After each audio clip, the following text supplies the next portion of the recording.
Hey, test, test, test. Okay, sweet. Looks like we're live. I just want to send out a stream announcement as usual.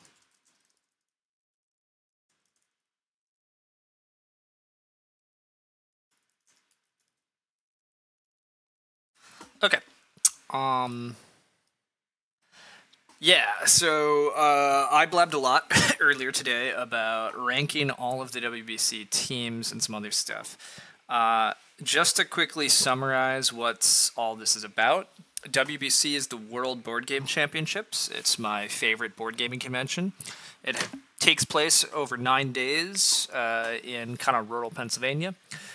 This year, those dates are July 19th to July 20th to the 28th. It's a great convention, a ton of fun. They run tournaments in like 150 different games. It's attended by roughly 2,000-ish people, a little under that. And anyhow, I love going to it. Yeah, it's great. On top of that, they run this little team tournament as a side competition. You and 3 other people, so 4 people, sign up as a team. Each of you have to pick the game that you think you're going to do well in, and based on how well you do in that game, you get points at the end of the week. And whatever team gets the most points wins. On top of that, there is a competition to predict who you think the top 10 teams are going to be. Whoever predicts the most top 10 teams gets free attendance for the next year. And that is what I'm blabbing about on today's stream. I'm going to blab about what my submission is going to be for the top 10 teams for this year's WBC, which is all nonsense. Anyhow, yes, Gonzo, welcome indeed, streaming addicts. I'm having fun streaming again at the moment, although I'm partly just having fun talking a bunch about WBC, and I actually have a loose platform to do it on, so... as for Lumen, we just needed the Agricola ban list update. That honestly has helped significantly. Agricola going back to draft 8 and having a new ban list definitely also makes me want to come back. But also, it was good for me to take a break from Agricola again for a bit. I feel refreshed. I'm excited about doing it again, all that stuff. So, as usual, life shifts a bit. I had been doing more other stuff, and I'll continue to fluctuate. But hello, Patrick. Welcome. I have ranked what I think all the WBC teams are going to do. I've estimated all of them. You missed the earlier stream where I blabbed a lot about them. And I'm about to reveal my rankings, talk a bit more about my methodology, where I think the officially published list is fairly wrong, and cover where I think the best bets are. Now, of course, after telling everybody the best bets, I mean, who knows what'll actually happen, but yeah. Innovation feels like a wild thing to pick, but maybe that's just a wild game for you. All right, 2 important things. 1, I agree. When I first played Innovation, I thought insane. That's an insane thing to do. However, I also played 4-player Innovation, which is pretty chaotic, and they play 2-player in the tournaments. Second off, I would agree. I would still agree. I'm like, Innovation seems like a wild thing to pick. Why would you pick Innovation? But then you go look at the best Innovation players, and you're like, oh, wait a second, this Rob Effinger guy, he's decided to just win Innovation, once, twice, 3, 4 times, and often, when he doesn't win, he still places, and then you're like, oh, well, wait a sec, maybe he is a great teammate and I should take him and ride his coattails to a team tournament win. I mean, what? Oh, wait, that's exactly what I did. I threw a big fat 0 in Terra Mystica last year, but Rob won his game, Roble won his. Boom. Fantastic. Everything's good. Yeah, it was pretty handy. Chaos Giants number 1 or Riot? You are going to be rioting. Chaos Giants are not number 1. Chaos Giants are underrated. I will say that, but... kind of wild I got 0 in Terra Mystica with how my year went overall. Correct. It was pretty sad last year to be like, oh, I put a 0 in team tournament even though I was 3rd in the overall standings and I made 8 final tables. But that is part of why the team tournament is so volatile and hard to predict, because you have to call your shot in your game, and it gives a lot of people a lot of opportunity because you don't necessarily have to be the best player.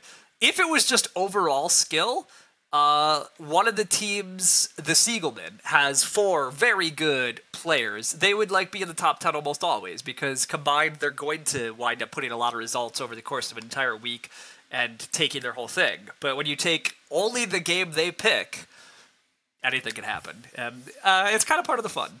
But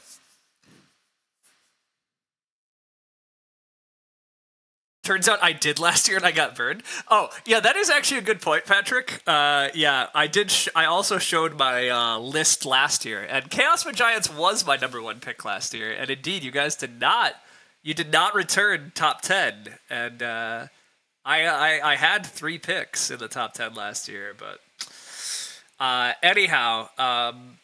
Yeah, so last year, this is the team tournament results last year, blah, blah, blah. I did win. That was fun. But yeah, the predictions competition was rough last year. I'm expected to be rough again this year. Every year, the Stuart Tucker does his rankings of the teams, and those are what get posted. And I think he does a pretty good job. I don't want to be too wild here. He puts together a list and ranks them, and his rankings are pretty good. He has some of the top teams near the top. But I think his ranking system definitely has some misses. I think it undervalues newer players who have shown results. I think it overvalues long-term results. I think it slightly overvalues people who tend to just be on winning teams. Anyhow, there's explanations of kind of how he does his calculations and stuff. But anyhow, he puts out his top 10, his picks, and his thoughts. And his list is actually reasonably good this year. I don't super disagree with it. We will look at it more in a second. The only other thing I want to cover is how the team tournament is scored, which I should just go pull it up because my little cheat sheet is looking kind of ridiculous. It's a little bit off. So the way the team tournament is scored is based on how many people participated in the tournament and what place you got. You get so many points. But you'll notice that the main thing the thing cares about is you winning. You get a lot of points for winning, and you don't get so many points for the other places. It does also care about the size of the event. The size of the event matters. As you get to larger events, there are more total points available, and it's a little more forgiving if you're on the lower end. You can still pick up points. Traditionally, in order to win the team tournament, you often need 2 people to win and another result. Last year, I won the team tournament by just having 2 wins, but we were the only team with 2 winners last year, I think, which is pretty atypical. To be top 10, you often need somebody to pick a win correctly and another result or 2. That's loosely kind of... So when we're hunting for teams that are going to be in the top 10, we are basically trying to predict what teams are going to have a member score and a member win and another member score, and that's what we should really be valuing. I went through and basically gave everybody what I think their expected value is to the team tournament, their expected contribution points wise, and mostly that's going by just historical value of how they've done in that event. A little bit it was historical value of how they've done in all tournaments, but I don't know every person, so I'm sure I have some blind spots. I had to estimate as best I could on some other things. The other problem of estimating average value is it somewhat gets the idea of how likely are they to win the event, but that's what we really care about, and I think my numbers might not cover quite that capture. I think some of it captures just how likely somebody is to put up a couple of points, but if you have a bunch of team members that are likely to just put up a couple of points, I don't think you have very good shots actually at winning. You need a couple people that have good chances at winning their event, and even many events, yes, showing that you can get a 5th or a 6th or a 3rd or a 4th is indication that you're someday likely to win. I don't know. It's still tricky to capture that difference, and I don't know that I fully did it, but whatever. You saw Strategicon open, laughing your ass off. Well, we had to have Strategicon open, Lubin. I had to go research after realizing just a little bit more. I'm like, these Strategicon folks probably have results and probably can be found, and I found the info. But yeah, you saw Crocodile and thought it said Cornhole, which begs the question, is Cornhole technically a board game? I think cornhole is not a board game, but I sort of get the argument. Is cornhole on BGG? I'm guessing no, right? BGG does not include yard games. Yeah. BGG does not include like sporting. Yeah, cornhole is explicitly not on BGG. Now, do we trust BGG's definition of board game? Blah, blah, blah, but anyhow, that's besides the point. The point now is to look at our rankings. So, my spreadsheet, I, again, went through, and this was part of our earlier stream, but I gave, like, everybody, like, an estimated value. So, like, for example, Bruce Beard wins the 18xx tournament at an insane clip. So I think he might be the highest valued single person at 7.5. Like, James Pay is very high. Bruce is very high in their games. They win very consistently, very likely to win. Those are great. Even scores of, like, 3s and 2.5s are pretty strong. Like,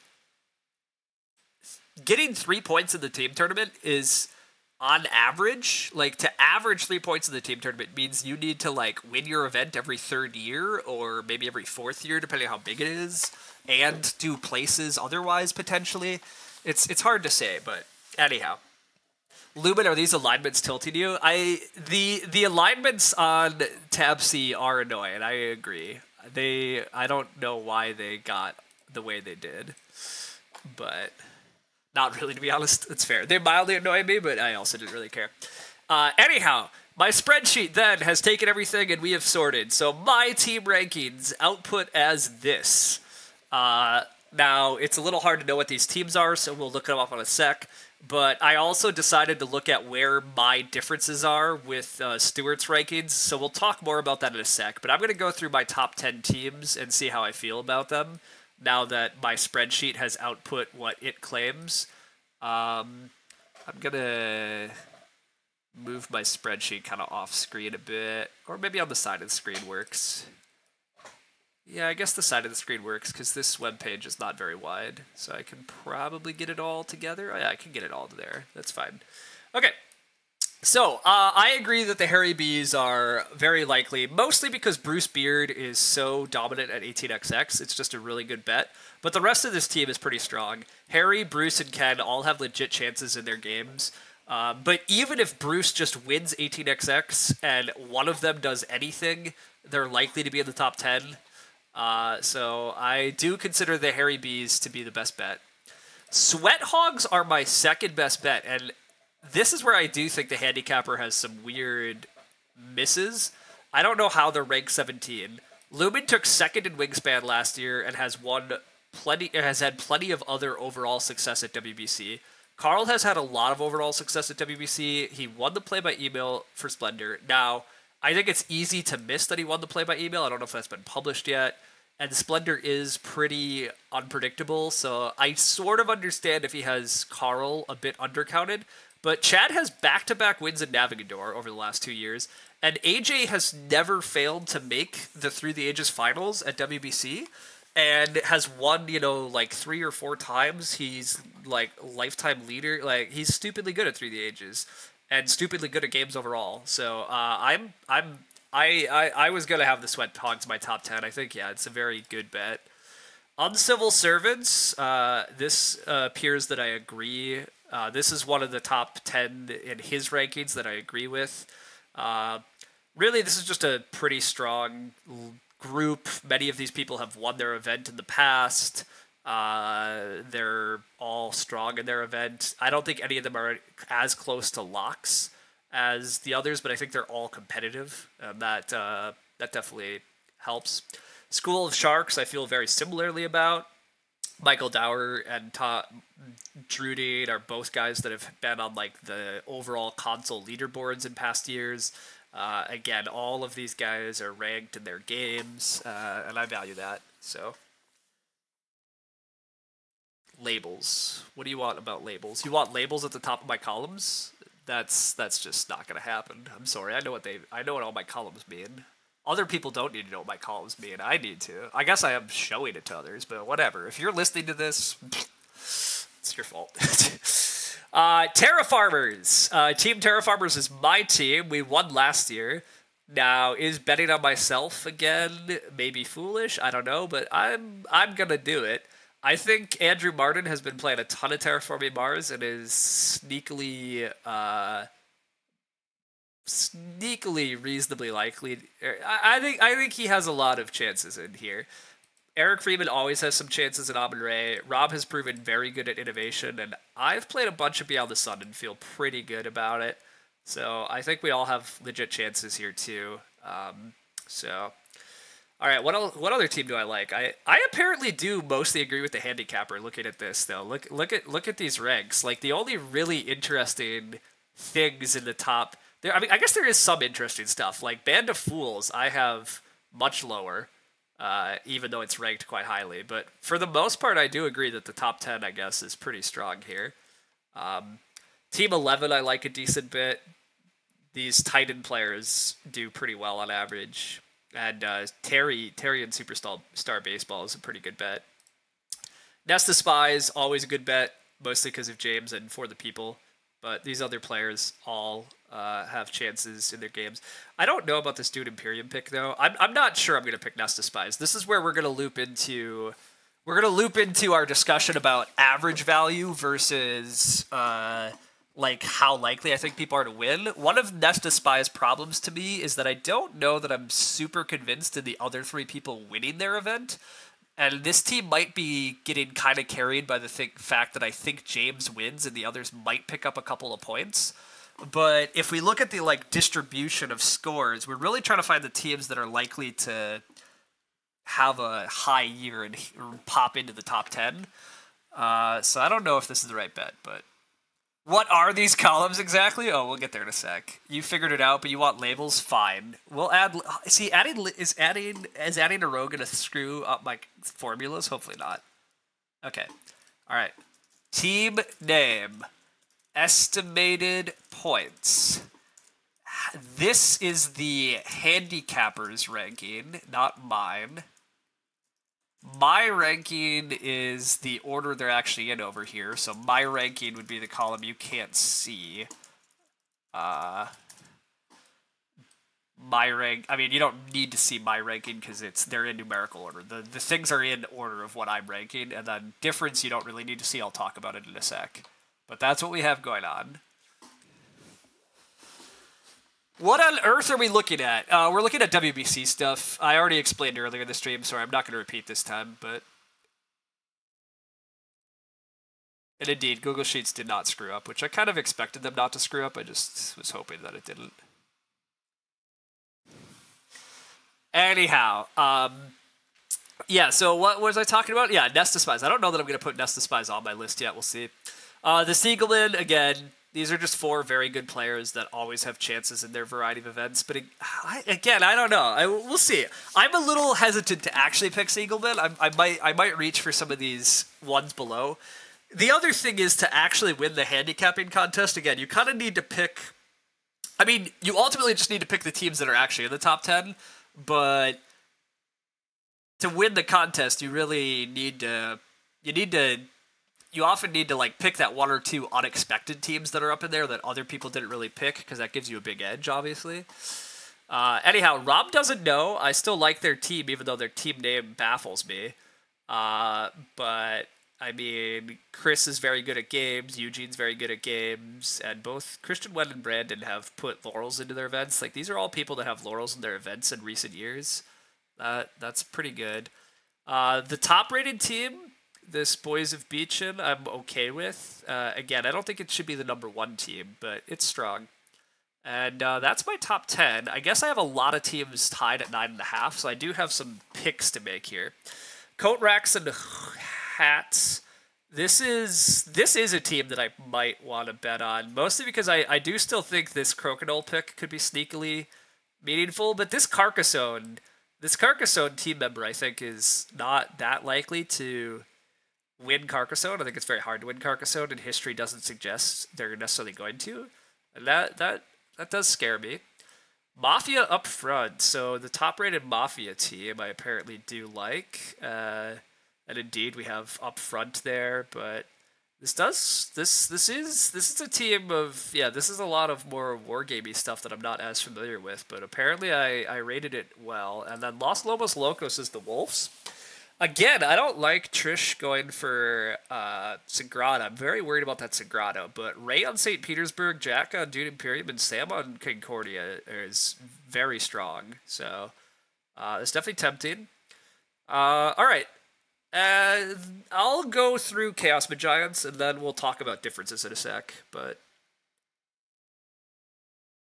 there's a fun side game of trying to parse the three-letter acronym for each game. You're failing pretty badly. Yeah, it is pretty tough, to be honest. I've gotten pretty good at it, and I'm used to it in a variety of ways, but it's still tricky for some of them. All right, Nitsiologists. I like the team name, although also, can we talk for a second? I like the team name, but are any of them actually playing a game from, we have Castles of Mad King Ludwig, we have Arc Nova, we have Splendor, and we have Power Grid. None of those are Nitsia games.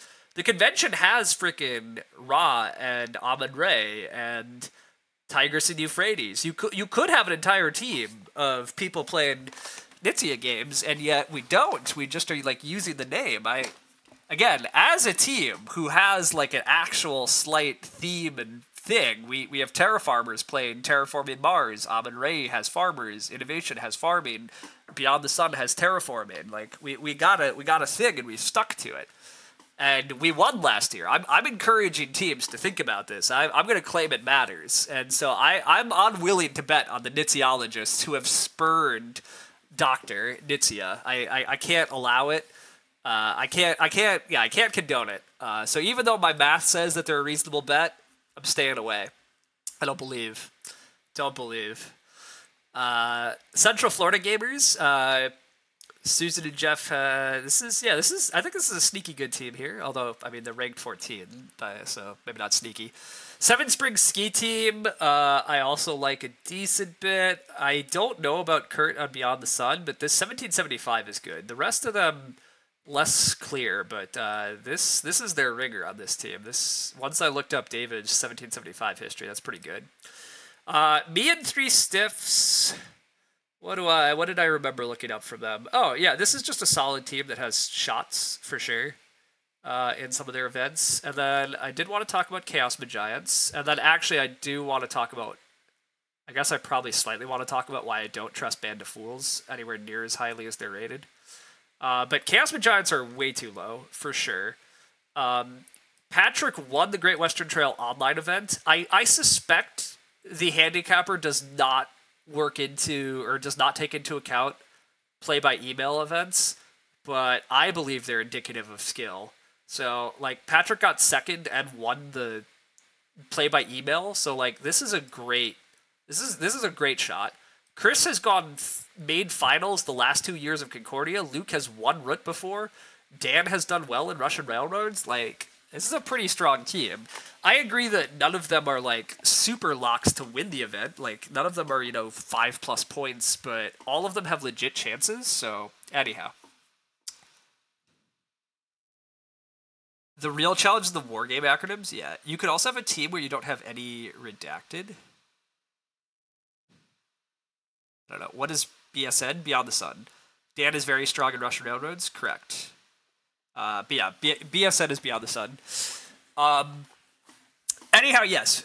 Chaos Magiants are definitely underrated by 40.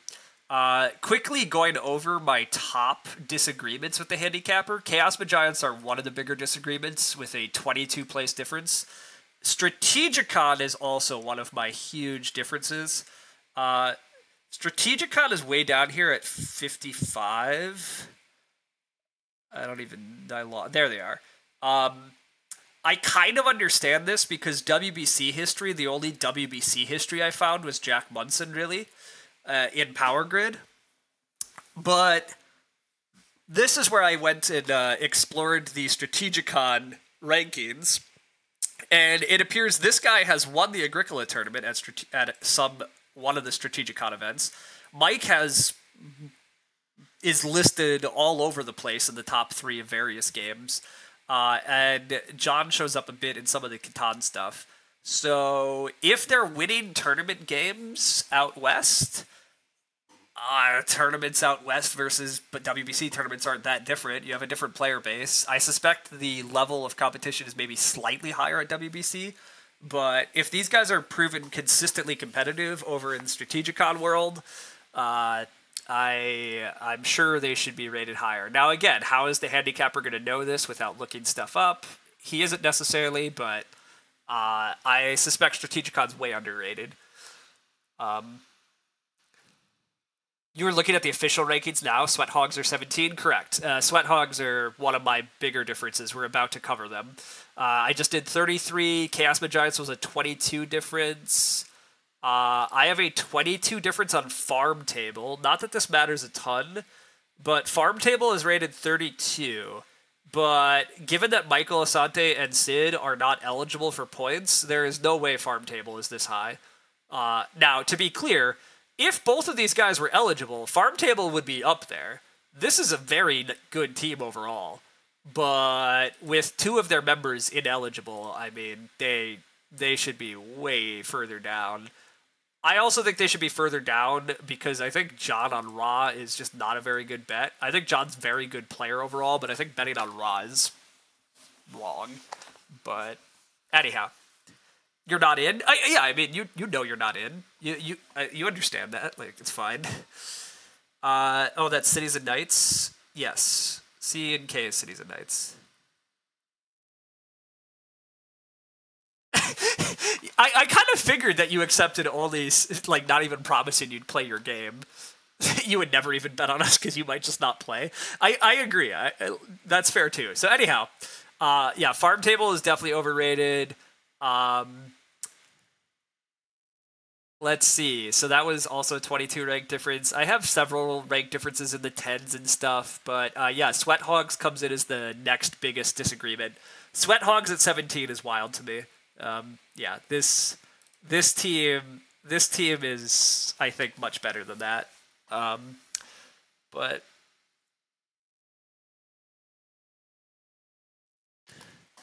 otherwise, I mean, the rest of my differences aren't that interesting. To be honest, I actually agree with the handicappers' rankings more than I thought. I mean, there are a handful of his fairly high-rated teams that I don't agree with. Like, We Ain't Dead Yet, I also don't really agree with. We Ain't Dead Yet is certainly a group of people that have a lot of history with WBC laurels. And I think, again, this is where I suspect his ranking is slightly overvaluing, like, lifetime laurels compared to what have you done recently. And based on more of the recent results, I think the expected value from We Ain't Dead Yet is not high enough to be this highly rated. But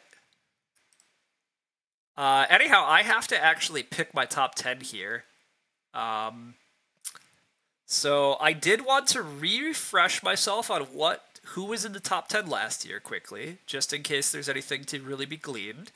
And the things to be gleaned are, my team won and is basically returned. I like that.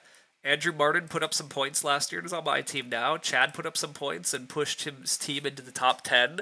I kind of like betting on both the Martins again. They also had a stupidly good EuroQuest, so I don't know.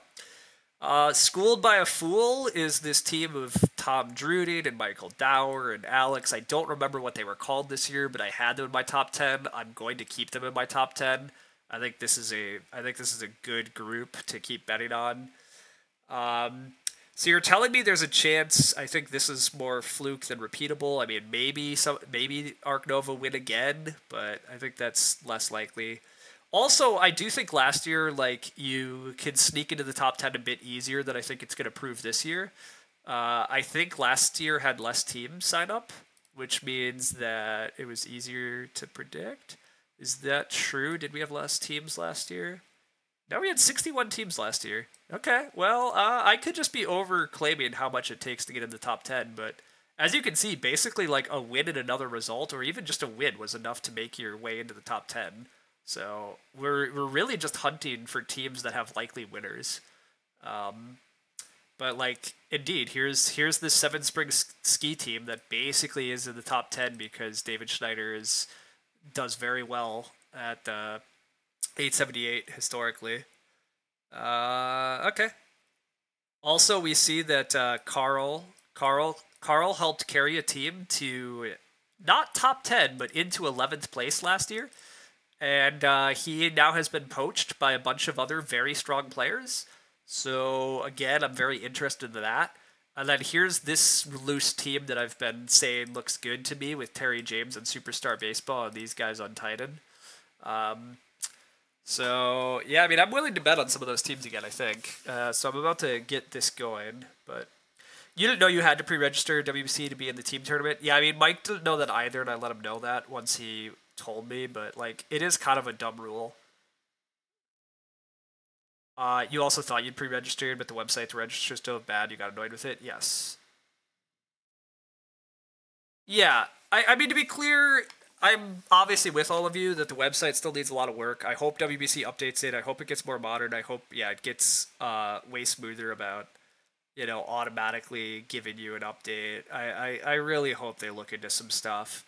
I also understand why they've wanted to stick with PayPal or mail checks because, like, yeah, you don't have to pay fees and stuff. But honestly, just charge people the fee. Be like, yeah, you can mail us a check or you can PayPal us if you don't care about the fee. Otherwise, we charge you $5 more to do it online or even $10 more online. Your badge price is still wildly lower. Like, anyhow, yeah, they could do a lot of stuff. I also just don't think they need to force team members to be pre-registered. I just don't think that's necessary at all.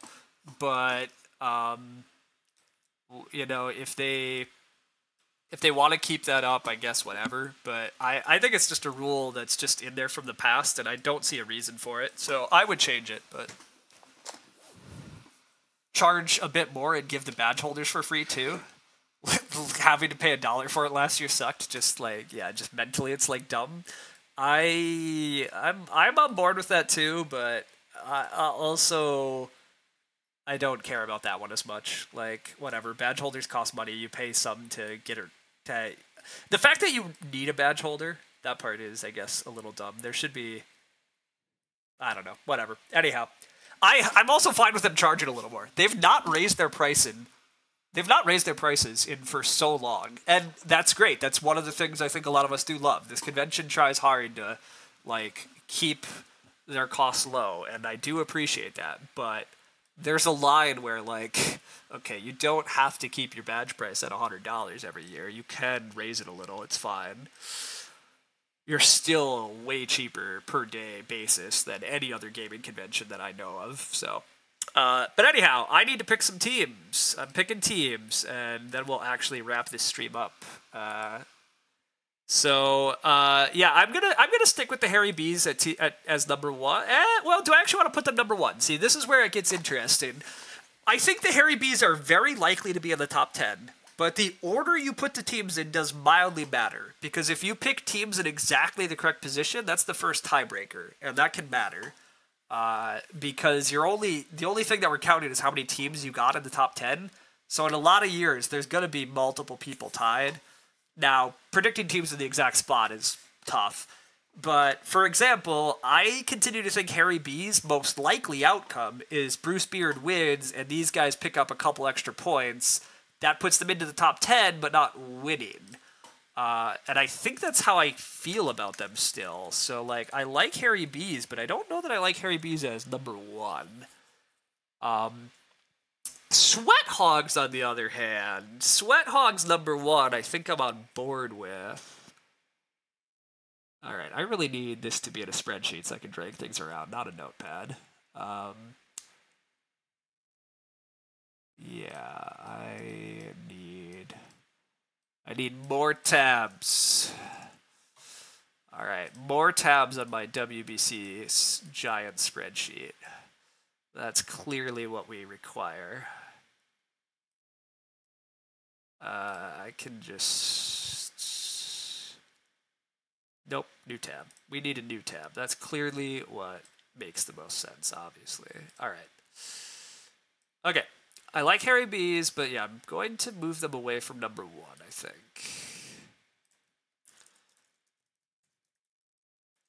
Sweat Hogs. Yeah, I don't. Why do I keep putting Harry B's where I am? Let's stop this. Harry B's are going to be down to like 7th. That seems about right. Sweat Hogs number 1, I think. I think so. I like AJ's chances. Chad's chances. I don't know that I super believe in the Navigador 3-peat. I don't know that I super believe in Splendor, but I think Lumen and Wingspan is like a reasonably good bet. And Wingspan's a big tournament, and Lumen would get a bonus point. That would this team would really propel very quickly in a scenario where Lumen wins Wingspan, and I think it's a good bet, but we'll see. Your problem in the bracket busting is you pick mostly Eurogame teams because they're the people you recognize. Maybe you should throw a few of the teams I like from the Wargaming side. Yes, you should, probably. I mean, I understand that tendency, but that's why we do this absurd analysis, Patrick. We break every team down. We got to figure it out. Anyhow, it's fair. It's very feast or famine on Wingspan. As far as 11-point chances go, you might be the best. I mean, I agree, Lumen. It's like, I totally understand that Wingspan could just collapse way earlier and you could just put up a 0. But your team's good enough. The team's good enough overall that I think you're reasonably likely in the top 10, and I think it's a good bet for number 1. I don't know. Again, we'll see. I do agree. I think you're one of the better bets. You're probably the best bet for an 11-point performance. Getting to 11 means you have to be in a tournament. There's very few tournaments that pull 128 players, and then where somebody actually can be said to get the bonus point. With that said, yeah, what's the total? What's the percentage? 10%? Less? I don't know, but whatever. I've done it. I'm happy with it. I do think I want Uncivil Servants on my team still. Uncivil Servants. Well, okay, so Uncivil Servants is the sort of team that has a bunch of pretty decent players, and my expected value for them is pretty good. But I could see leaving them off. I mean, they didn't have the year last year to make it, but I'll take them. I'll take them still. We're gonna say a slight bounce back year. Uncivil Servants, they're gonna have a good enough year to make it. School of Sharks, I do want to bet on. School of Sharks, yeah. School of Sharks is this crew that I like a lot. Michael Dower, Tom Druden, again, both have had success. Tom is going for a new game, and he was in the console race last year. I suspect this is a sneaky good chance at a bonus point win. The other team members all have a lot of hope. I'm gonna put them number 2. I'm gonna say School of Sharks has a big year. Team Terrafarmers. I like my team enough, and I like to bet on myself in this thing. I'm going to continue betting on myself. I don't think my team could repeat. This is a good team. I mean, a lot of it comes down to. I mean, a lot of it is can Rob repeat? We need a win. We don't have any guaranteed wins here. Rob is maybe the most likely to win. Andrew winning Terraform Mars, that's a shot. I could definitely win Beyond the Sun, but yeah, I mean these are decent shots, but how many of them are going to come through? I'm gonna say we sneak. I'm gonna suggest that we sneak into the top 10 this year. We're gonna be on the border. Andrew might be a better bet. Andrew's probably not getting 11 points though. Mars is just not quite pulling 128 players anymore. So Andrew might be the best bet for 10 points. I'm certainly open to the argument that Andrew's the best bet for 10 points. But if Roble isn't playing, Roble is playing, just to be clear. Roble is definitely playing. The only reason that Roble's not on my team is because of the same pre-registration snafu. I tried to register us, and I entered our team early enough to get the notification that Roble wasn't eligible, and then I found a replacement.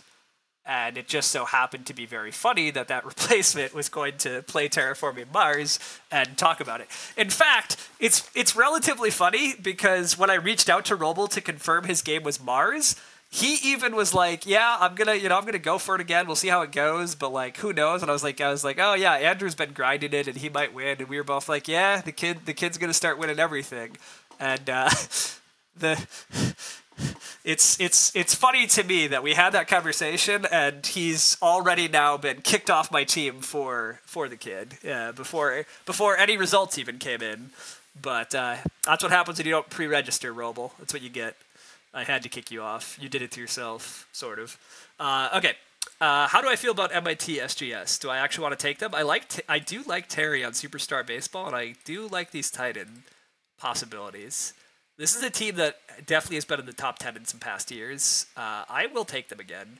I'm gonna claim that 2 of them win, and so put them pretty highly. They're gonna be in the running. Nest of Spies. I do think I'm going to leave Nest of Spies off. I talked about them just a little bit earlier, but I like James's chances to win, but I don't know that I like anybody else to do enough to quite push them in, and I think they're going to be just off the board.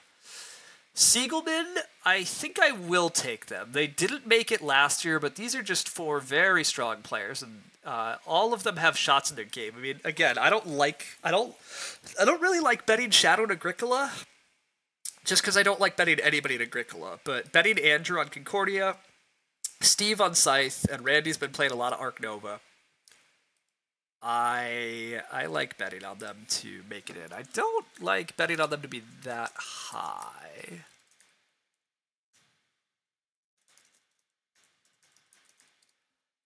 Okay, we've taken them. Rob doesn't know. How do we feel about Rob doesn't know? I do like Rob doesn't know, but I don't know that I actually love them as much looking at this. I refuse to believe that you can consistently win in Lords of Waterdeep when you can be targeted by mandatory quests. Like, surely people start to catch on, like, oh, Eugene's gonna win, let's just be rude to him. Chris is a little less confident in Scythe. These other games, I don't know, this is a pretty good team. This is a pretty good team, that's why I have them rated up here. Let's take him. Rob doesn't know. You've made it. All right. I got 2 slots left. I don't like the Boys of Beechem that much. Yeah, I don't like this that much. It's a pretty good, but I don't really like this 4th team member a ton, and I think I don't know. Yeah, I'm gonna skip them. I think it's fine to take them, but I will personally skip them. On the other hand, I do want to take coat racks and hats. Betting on Nick. Well, although I've already taken Randy for Arc Nova. Does it really make sense to take Nick and Randy if they're both on the same game? Maybe it doesn't. Let's claim that it doesn't. Let's also claim that there's some value in, again, trying to pick some of the less likely teams. Alright, so this Mafia up front group, I liked. Yeah, this is a sneaky one. I mean, again, Jay won Brass last year, and I think they increasingly play Birmingham, and I think they play a lot of Birmingham. So I kind of like that, and then the other ones are all somewhat competitive within their games. I'm going to take them. I'm going to take Mafia up front.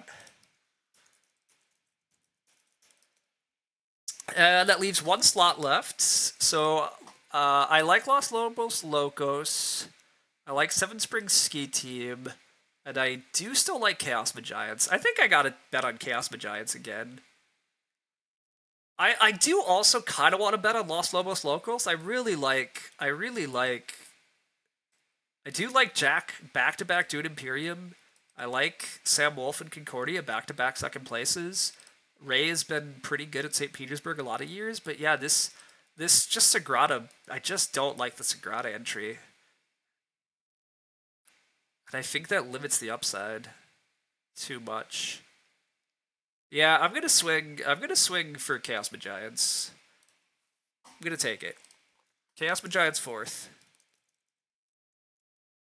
Also, you'll notice that I'm saying Chaos Magiants, because that is what they tried to enter. Oh, and that is what their team name says. I thought they were getting annoyed, but that must be in the handicapper's writing that they call the handicapper. Oh yeah, the handicapper called them the Chaos Magnets, but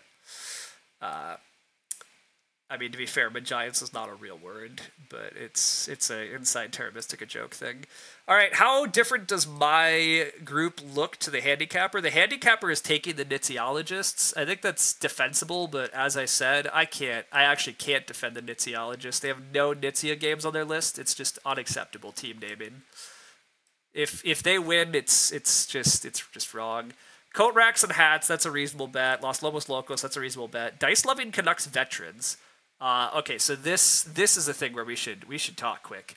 Dice loving Canuck veterans, I have at an okay spot, but 28, team number 28. Let's go look at this. Let's go look at this closer. Oh, I'm way too low. Team rank 28. Dice loving Canucks. Okay, we have Andrew on Star Wars Rebellion. We have another Star Wars thing. We have Alhambra, and we have Formula Day. This is an okay bet, but I would not put it on my top 10. Also, look, you're the dice loving Canucks, and yet there's no dice in Alhambra. Like, again, this is just asking fate to smack you down. I cannot support these naming conventions. We bet on Terra Farmers, I like that. Betting on Mantis Shrimp. I am not very high on Mantis Shrimp. I am pretty low on Mantis Shrimp. Where's Mantis Shrimp in my list? I somehow am failing to see them. Mantis Shrimp. How can I not see? There it is. Mantis Shrimp. I have Mantis Shrimp way down there. I do not like that bet. You think Christian is who got 7 in second and 7-1? Yes, I believe he did. Yeah. All right, I don't like the Mantis Shrimp pick that he made. I do think Nest of Spies is a fine bet. Band of Fools, I don't agree with how high he has Band of Fools. I would not take it. And then Whose Turn Is It? I don't know that Whose Turn Is It is the one I would bet on. Yeah, in fact, I clearly am not betting on Whose Turn Is It, but that's fine. That's why we have differences. It's fun. He put together a list. His list is pretty good, but and his rankings are pretty good. But I think there's some blind spots, and I'm gonna like my list. This is gonna be my submission. We're going Sweat Hogs, School of Sharks, MIT SGS, Chaos Giants, On Civil Servants, Mafia Up Front, the Harry Bees, the Siegelman, Terra Farmers, and Rob Doesn't Know.